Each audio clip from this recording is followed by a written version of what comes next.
Singapore approach, Qantas 32, we're going to need a long approach.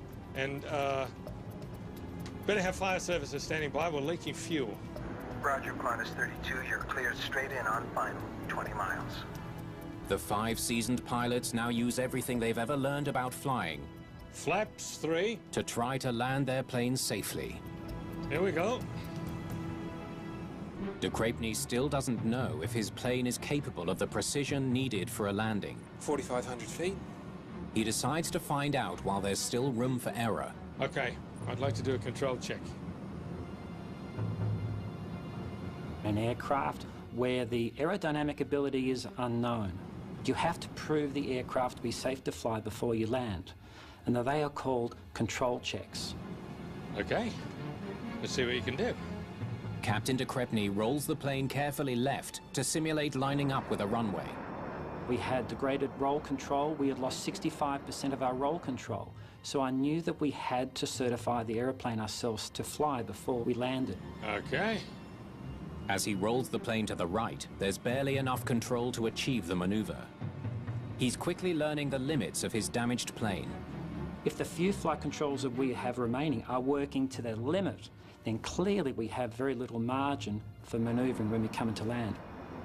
When we did those control checks, I thought it was a bit sluggish at the time, and I think Richard did as well. The crew knows they'll only get one shot at lining up with the middle of the runway. There can be no last-minute adjustments. Now the crew discovers a potentially catastrophic obstacle. Landing gear hydraulics are still offline. The automated system for lowering the landing gear is damaged. They can only release the gear and hope it falls hard enough to lock itself in place. Landing gear down.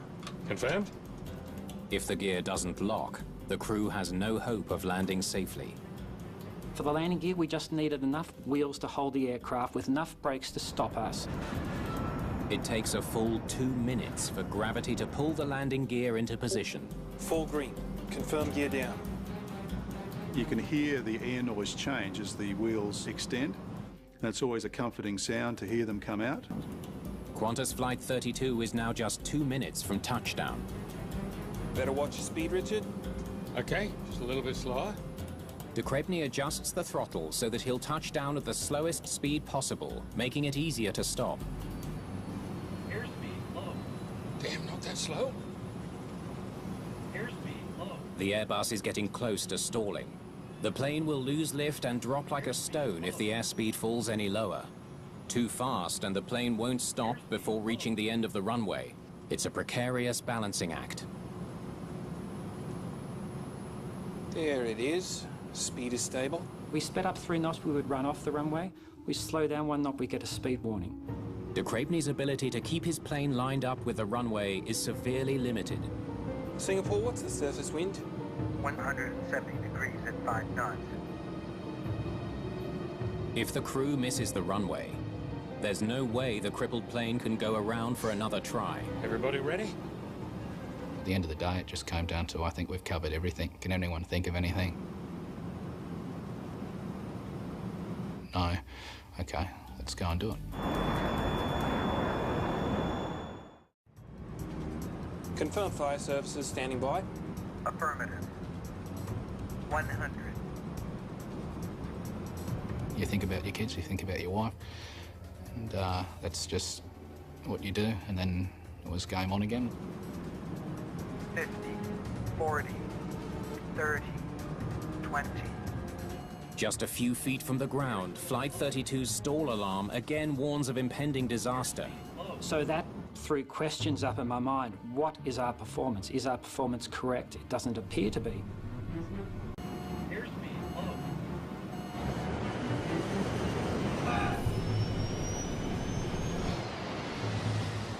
The plane is gobbling up 80 meters of runway every second. We had lost 1 reverse. We had half the spoilers on the wings not working. We had the ailerons not making a speed brake action. If they don't slow down quickly, they risk overshooting the runway and hitting terrain that could rupture the plane's heavily laden fuel tanks. We just weren't slowing down.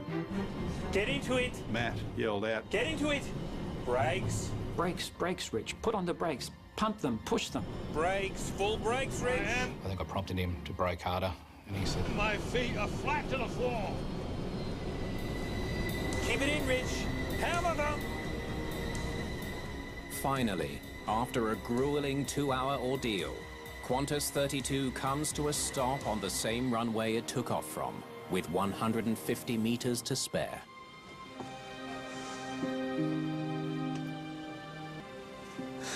Beautiful.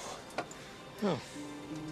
Welcome to Singapore, guys. I'm truly proud of everyone in the aircraft that day, the technical crew, the pilots and the cabin crew.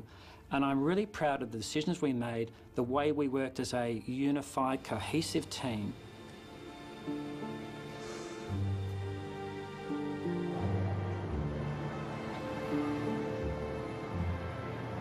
I thought as I'm sure all the other passengers did too, that the crisis was over, that we'd landed back safely.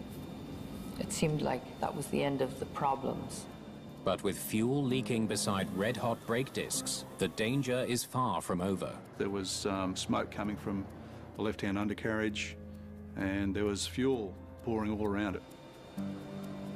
Passengers could see the fuel coming out of the wing. We had alarm bells in the cockpit now. The situation was almost as bad as it was in flight after that engine exploded.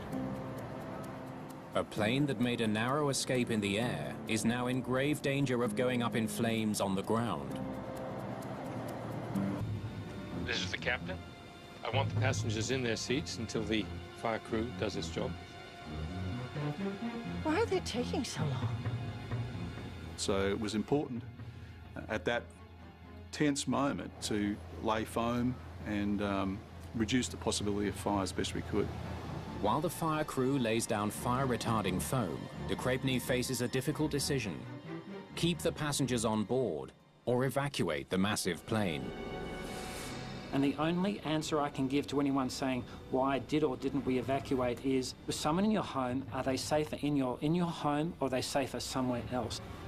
The argument for getting them off? British Air Tours Flight 28 in 1985. A 737 abandons takeoff after an engine overheats and bursts into flames. The pilots brake and steer onto a taxiway. An evacuation gets underway in seconds. But the fuel-fed fire is filling the cabin with smoke. Firefighters respond quickly. For many on board, though, it's already too late. They've been overcome by toxic fumes. Of the 137 people on the plane, only 82 survive.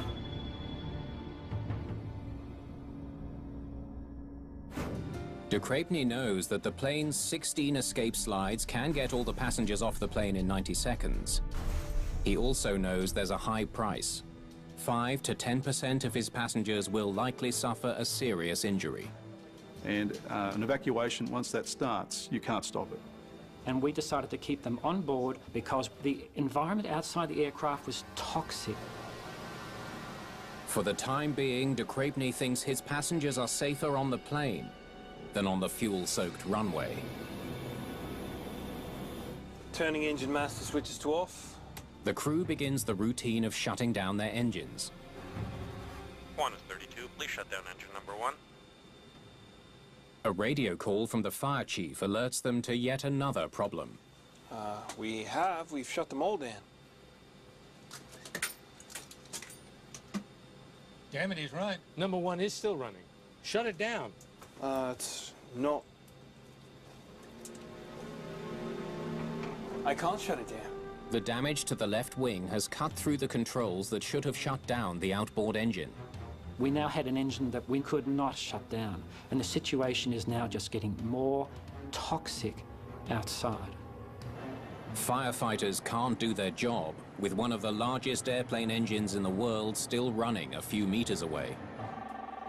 They call Qantas engineer Alan Milne in Sydney for advice on getting it shut down. Blast with all the water you can. they fired one of their high-rate water cannons straight down the front of the engine. Remembering, of course, these engines are designed to fly through some pretty torrential rainstorms, and no matter how hard they tried, they could not get that engine to shut down. It takes a full hour, but emergency crews finally lay down enough foam to eliminate the risk of a fuel fire. They move stairs into place, which are safer than escape slides. This will no longer be an emergency evacuation. Ladies and gentlemen, thanks for your cooperation. The aircraft is now secure, and we can let you off.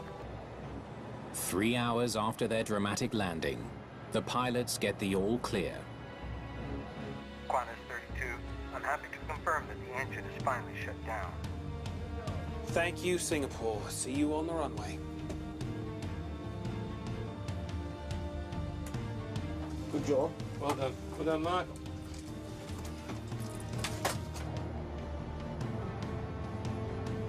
Minutes later, the flight crew gets its first look at the damage. I was shocked. I had never seen such extraordinary damage to an aeroplane before. A modern aircraft like the A380 is full of automation, but like any piece of automation, it can fail. So the human element is always necessary. You can see the whole team working together to deliver an outcome under adversity in situations such as this, and it's the right outcome.